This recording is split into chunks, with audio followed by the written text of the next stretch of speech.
ایک گاؤں میں ایک غریب چکی والا رہتا تھا جس کے 3 بیٹے تھے۔ ایک دفعہ چکی والا شدید بیمار پڑا اور اسی بیماری کے باعث وہ چل بسا۔ اس کی وراثت میں اس کے بیٹوں کے پاس 3 چیزیں تھیں، ایک اس کی چکی، ایک اس کا گدھا اور تیسرا اس کا بلا۔ تو ان چیزوں کی تقسیم کرتے وقت سب سے بڑے بیٹے نے کہا، چونکہ میں بڑا ہوں تو چکی پر میرا حق ہے۔ اس سے چھوٹے نے کہا کہ میں دوسرے نمبر پر ہوں تو یہ گدھا میرا بنتا ہے، اور دونوں بھائیوں نے مل کر تیسرا بیٹا جس کا نام مارکس تھا اسے کہا، دیکھو میرے بھائی، کتنا خوبصورت بلا تمہارے حصے میں آیا ہے۔ اس کے بعد وہ دونوں بھائی وہاں سے چلے گئے۔ ان کے جانے کے بعد مارکس کے چہرے پر ایک طنزیہ مسکراہٹ تھی اور وہ سر جھٹک کر بولا، وہ دونوں تو اپنے ذریعہ معاش بنا گئے ہیں اور مجھے دے گئے ہیں یہ بلا جسے چوہے پکڑنے کے علاوہ کچھ نہیں آتا۔ تو اپنے مالک کو پریشانی میں دیکھتے ہوئے وہ بلا قریب آیا اور بولا، مالک، آپ کو پریشانی کی ضرورت نہیں ہے، مجھے اگر ایک چیز مل جائے تو میں کچھ ایسا کر لوں گا جس سے ہم دونوں کا گزر بسر اچھے سے ہو جائے گا۔ تو مارکس اسے بولا، کیا تمہیں یقین ہے کہ تم یہ کر پاؤ گے؟ تو بلے نے کہا، جی، اگر مجھے وہ چیز مل جائے تو۔ اس کے بعد مارکس نے پوچھا، آخر تمہیں کیا چاہیے؟ تو اس بلے نے کہا کہ مجھے لمبے بوٹ کا ایک جوڑا چاہیے۔ تو مارکس نے اسے بازار سے وہ لا کر دے دیا۔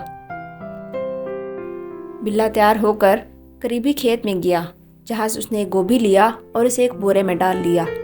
اس کے بعد وہ ایک جگہ پر گیا جہاں پر بہت سے خرگوش رہتے تھے۔ اس نے اس بورے کو کھول کر سامنے رکھ دیا تو اس گوبھی کو دیکھتے ہوئے وہاں پر ایک خرگوش آیا۔ جب وہ بورے کے اندر گیا تو اس نے پھرتی کے ساتھ بورے کا منہ بند کیا اور اسے اپنے کندھے پر ڈالتا ہوا وہاں سے چلا گیا۔ اب وہ بادشاہ کے محل پہنچا جہاں پر اس نے بادشاہ سے کہا کہ وہ اپنے مالک لارڈ مارکس کی طرف سے ان کے لیے ایک تحفہ لایا ہے۔ خرگوش کو دیکھتے ساتھ ہی بادشاہ خوشی سے چلایا، واہ، آج بھنا ہوا خرگوش کھاؤں گا۔ بادشاہ کو خوش کرنے کے بعد وہ واپس آیا۔ اس طرح سے اس نے اگلے دن بھی کیا اور بادشاہ کی ایک اور پسندیدہ چیز لے کر گیا۔ بادشاہ اس کے مالک سے بہت متاثر ہو رہا تھا۔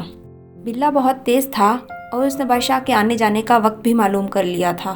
تو ایک دن جب بادشاہ اپنی بیٹی کے ساتھ باہر سیر کو نکلنے لگے تو بلا اپنے مالک مارکس کے پاس آیا اور اسے کہا کہ اسے ویسے ہی کرنا ہوگا جس طرح سے میں بتاؤں گا۔ اگر وہ اس طرح سے کرتا ہے اور اگر سب کچھ ان کے مطابق ہو گیا تو ان دونوں کے لیے بہت اچھا ہو جائے گا۔ تو مارکس اس کے پیچھے چل پڑا۔ وہ مارکس کو قریبی نہر تک لے گیا جہاں سے وہ بادشاہ سیر کے لیے آنے والا تھا۔ جب اس نے وہاں سے بگھی کی آتے ہوئے آواز سنی تو اس نے مارکس سے کہا کہ وہ اپنے کپڑے اتارے اور نہانے لگ جائے۔ مارکس نے اسی طرح سے کیا اور اس نے جلدی جلدی سے مارکس کے کپڑے چھپا دیے، اور اس کے بعد وہ بلا زور زور سے چلانے لگا، کوئی ہے، کوئی بچائے میرے مالک کو۔ تو بادشاہ اور اس کے سپاہی آواز سن کر وہاں پہنچے تو اس نے بلے کو پہچانا اور جلدی سے اپنے سپاہیوں کو حکم دیا کہ اس کے مالک کو بچائیں۔ جب سپاہیوں نے مارکس کو بچا لیا تو وہ بلا بولا کہ ہم لوگ یہاں سے جا رہے تھے، کچھ گنڈوں نے ہمیں پکڑ لیا اور وہ میرے مالک کا قیمتی لباس بھی ساتھ لے گئے۔ تو بادشاہ نے کہا، انہیں پریشانی کی ضرورت نہیں ہے، میں اس کے لیے ایک نیا اور خوبصورت جوڑا تیار کروا دیتا ہوں۔ چنانچہ سپاہی گئے اور بادشاہ کے کہنے پر ایک بہت ہی اچھا اور خوبصورت جوڑا اس کے لیے لے آئے۔ مارکس نے جب اسے پہنا تو وہ نہایت ہی خوبصورت اور ایک بالکل شہزادہ لگ رہا تھا۔ اس کے بعد اس بلے نے مارکس سے پوچھا کہ اب میں جانا چاہتا ہوں تاکہ میں محل جا کر اپنے بادشاہ کے لیے کچھ انتظامات کرا سکوں۔ مارکس تو کبھی محل میں رہا بھی نہیں تھا، لیکن بہرحال بلے کے کہنے پر اس نے ہاں میں سر ہلایا۔ تو بلا وہاں سے تیزی سے چلتا گیا۔ آگے اس نے کچھ زمین میں کام کرنے والے لوگوں کو دیکھا تو اس نے انہیں بتایا کہ آج بادشاہ سلامت یہاں آ رہے ہیں، اور اگر انہیں معلوم پڑ گیا کہ یہ تم لوگوں کی زمینیں ہیں تو وہ تم لوگوں کا سارا سامان اٹھا کر لے جائیں گے۔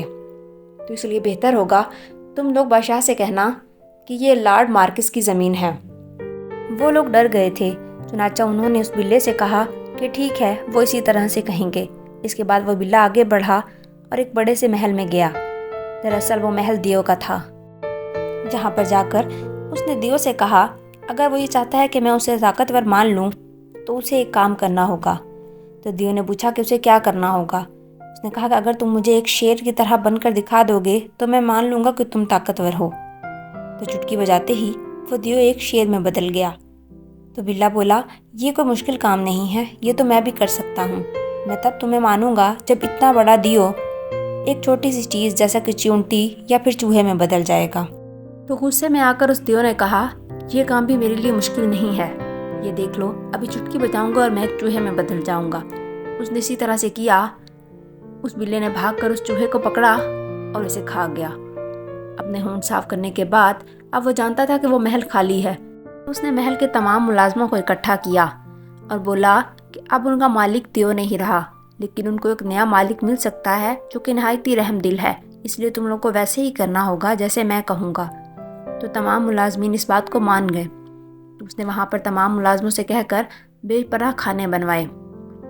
ادھر سے مارکس اور بادشاہ زمینوں سے گزرنے لگے تو لوگ اونچا اونچا چلانے لگے، یہ زمینیں لارڈ مارکس کی ہیں، یہ زمینیں لارڈ مارکس کی ہیں۔ تو بادشاہ اس بات سے بہت متاثر ہوا کہ وہ لارڈ مارکس اتنی پورا سر شخصیت ہے۔ اس کے بعد وہ آگے محل پہنچے تو وہ محل دیکھ کر حیران رہ گیا، کیونکہ بادشاہ کے محل سے بھی بہت بڑا تھا۔ وہ لوگ آگے بڑھے جہاں پر ایک بڑے سے میز پر بے پناہ کھانے لگے تھے۔ 100 سے بھی زیادہ پکوان یہاں پر تیار تھے۔ وہاں پر بھونے ہوئے مرغوں کی خوشبو آ رہی تھی، بھنے ہوئے خرگوش پڑے تھے، جن کا ذائقہ چکھنے کے بعد بادشاہ اس سے اور بھی زیادہ متاثر ہوا، اور اس نے لارڈ مارکس سے کہا کہ کیا وہ میری ایک اور اکلوتی بیٹی سے شادی کرنا چاہتا ہے؟ تو مارکس کے لیے یہ ایک سنہری موقع تھا، تو اس نے کہا کہ وہ چاہے گا اگر شہزادی ایسا چاہیں۔ تو بادشاہ نے شہزادی سے پوچھا اور اس کے بعد ان دونوں کی شادی ہو گئی۔ تو یوں ایک بلے کی تیزی نے اسے ایک جھونپڑی سے محل تک پہنچا دیا تھا، جہاں پر اب وہ دونوں ایک بہترین زندگی گزارنے لگے۔ بادشاہ کے بعد مارکس اس ریاست کا بادشاہ بن گیا، اور بلا جسے اب چوہے نہیں کھانے پڑتے تھے بلکہ لذیذ پکوان کھایا کرتا تھا۔